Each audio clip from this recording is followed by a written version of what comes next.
ازيكم يا حلوين؟ عاملين ايه؟ النهارده هنعمل مع بعض الحمام بكل الاسرار اللي فيه، وازاي يطلع معاكي مستوي كويس وكمان ما يتفتحش منك وانت بتسويه. اول حاجه طبعا للحمام، لو هتحشيه بالرز، عندي كميه الرز اللي بتاخدها الحمامه بالظبط قد كده في كف ايدك بالطريقه دي. يعني كانت الحمامة بتاخد الرز علشان ما تتفتحش وتبقي متأكدة ان لما تيجي تسويها مش هتتفتح في الشوربة، او حتى لو بتعمليه في الفرن مش هتزودي لها رز قد كده، يعني كلمة ايدك كده بالظبط. تاني يعني كده هاخد منها الرز في كف ايدك، يعني ممكن تقفلي عليه كده اهو.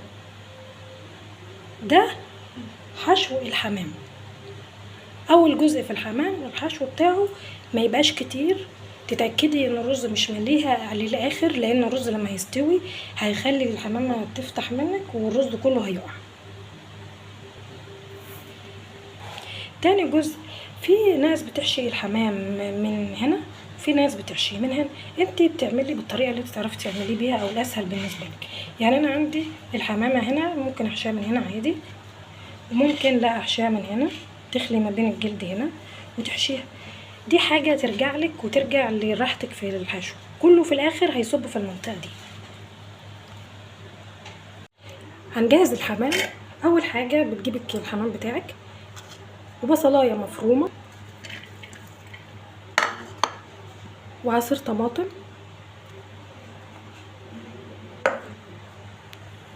وهنحط لها ملح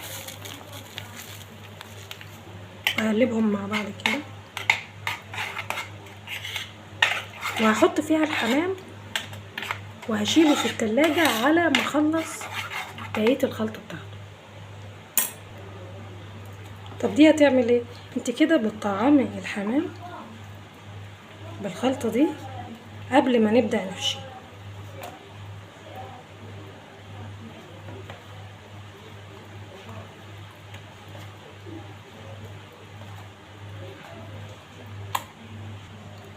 بعد ما خلصنا كده هنغطيها ونحطها في التلاجة ونكمل الحشوة بتاعتنا. هنعمل الرز، هنجيب في صينية او طاسة اي حاجة تشتغلي فيها، هنحط زيت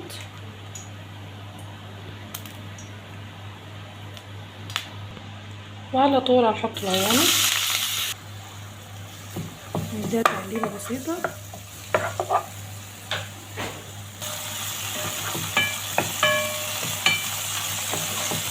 بعدين هنحط لها بصل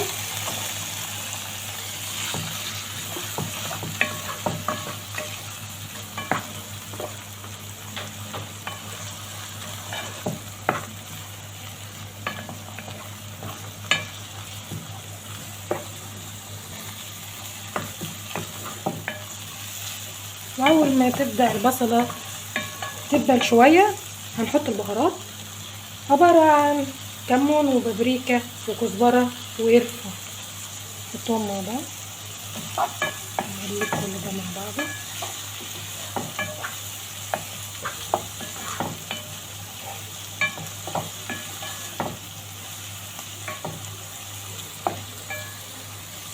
بعد ما شوحناهم مع بعض هنضيف الكبدة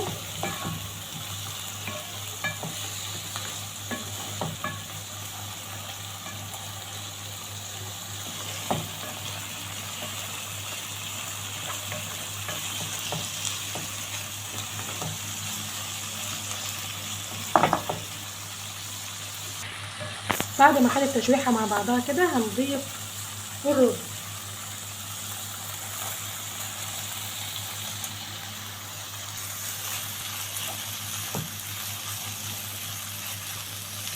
هنا بقى تبدأي تقلبي الرز مع الكبدة والقناصة شوية، تشوحيهم مع بعض.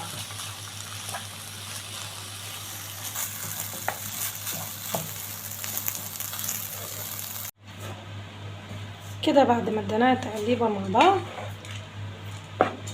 هنضيف الملح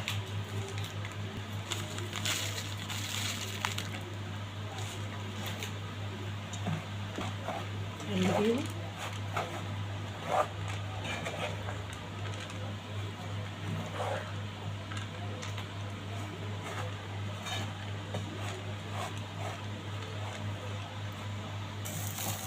كده خلاص اتشوحوا معايا. هنضيف اخر حاجه خضره.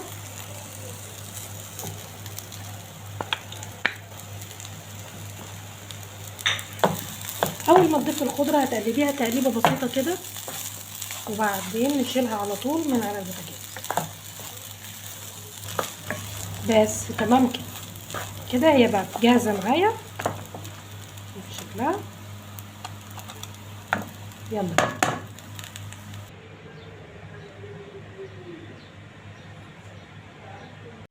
الحمام بعد ما جبناه من التلاجة، قبل ما تيجي تحشيه هنشيل الزيادة اللي بتبقى موجودة بتاع الخلطة. الحمامة هنا هنحشيها من تحت كده لفوق،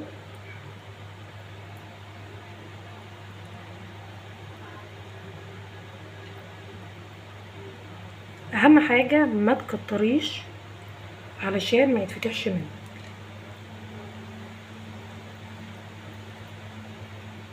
يعني كل ما تحطي شوية تضغطي بايدك بالطريقة دي.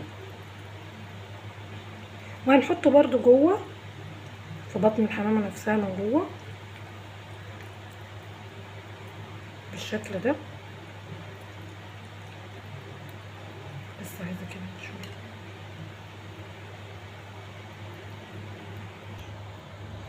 وهنبدأ نضغطي كده كده، يبقى انت متأكدة ان الرز مش كتير.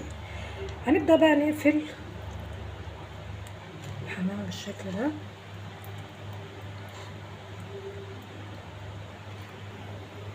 بالشكل ده هتشيلي اي زيادات. بس بقت جاهزة معانا. نعمل واحدة تانية نشيل الزيادات برضو بتاعت الحشوة. وهنبدأ نحشيها من عند الزور من هنا. حتى لو الحمامة جت عايزة تاخد رز كتير وانت شايفة ان هي لسه في مكان كبير، لا، اول ما هتنزل في المية اللي هي بتغلي الجلد ده كله بيلم، والرز على ما يستوي هتلاقيه ان هو فتح الحمامة خالص وطلع منها. فلازم تعملي برضو حسابك ان خلاص انا حطيت الرز، بتضغطي كده وما تكتريش. برضو هنحط لها في البطن.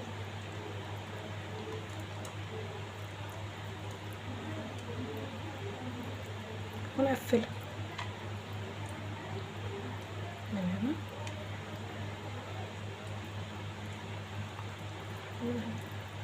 وكده بقت جاهزة معايا برضو.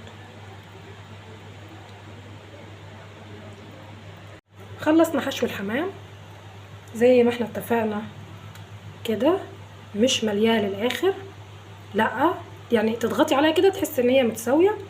هنبدا في حله فيها ميه وتحطيها على البوتاجاز لحد ما تغلي، ويلا بينا.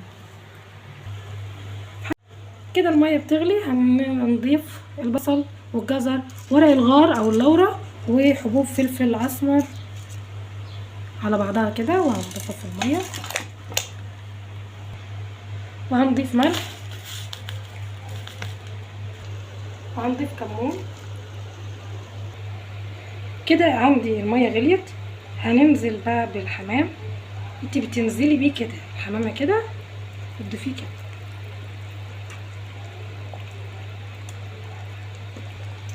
بننزل بيه كده بالطول كده. وكده بعد ما حطينا الحمام هتبداي انك تغطي، ما تغطيهاش للاخر، لا، هتسيبيها متوربه كده. في اول 10 دقايق او ربع ساعه بالكتير هتسيبي النار عاليه، وبعدين هنهدي عليه النار يستوي. وبس. الحمام بعد ما طلعناه شايفه مفيش اي حاجه خالص اتفتحت كده. خلاص هنبدا ان احنا نحمر الحمام. في طريقتين علشان تحمير الحمام. ممكن ان انا احطها ادهنها الاول زبده وسمنه خليط، واضيفها في الفرن تحت الشوايه، وكده خلاص اتحمر. دي الطريقه اللي انا بفضلها والاسرع كمان. وفي طريقه تانية، لا، ان احنا ممكن ناخد هناخد الحمام ونحطه في الطاسه او اي حاجه بتحمري فيها على البوتاجاز، وهنضيف له برده خليط الزبده والسمنه او ممكن سمنه وزيت وتحمري. هنعمل الطريقتين الاتنين وتشوفي الافضل ليكي. هنضيف السمنه والزبده ونضيف الحمام. طبعا كل ما جنب ياخد لون هنقلبه.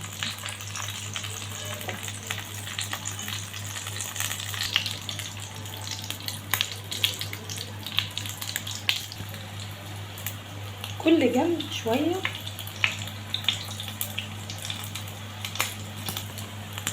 كده بعد ما حمرنا الحمام في الزبده والسمنه على البوتاجاز، هنبدا نحمر الباقي بس في فرن البوتاجاز تحت الشوايه. معايا خليط من الزبده والسمنه مسيحاهم، وهنبدا ندهن بهم الحمام.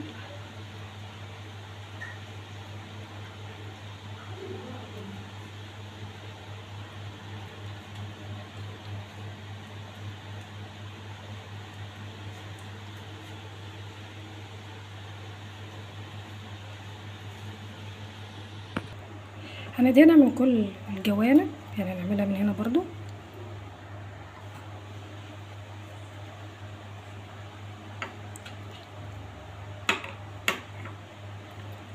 تمام. وهنحطها دلوقتي تحت الشوايه في الفرن.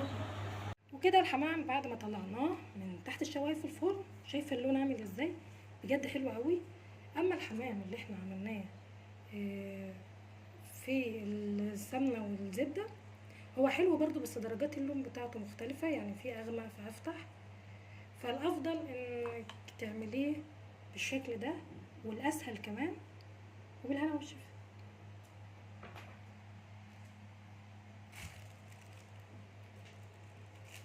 وبكده يكون خلص فيديو النهارده. لو وصلتوا معايا لحد هنا يا ريت ما تنسوش تشتركوا في القناه وتعملوا لايك للفيديو. وبالهنا والشفا.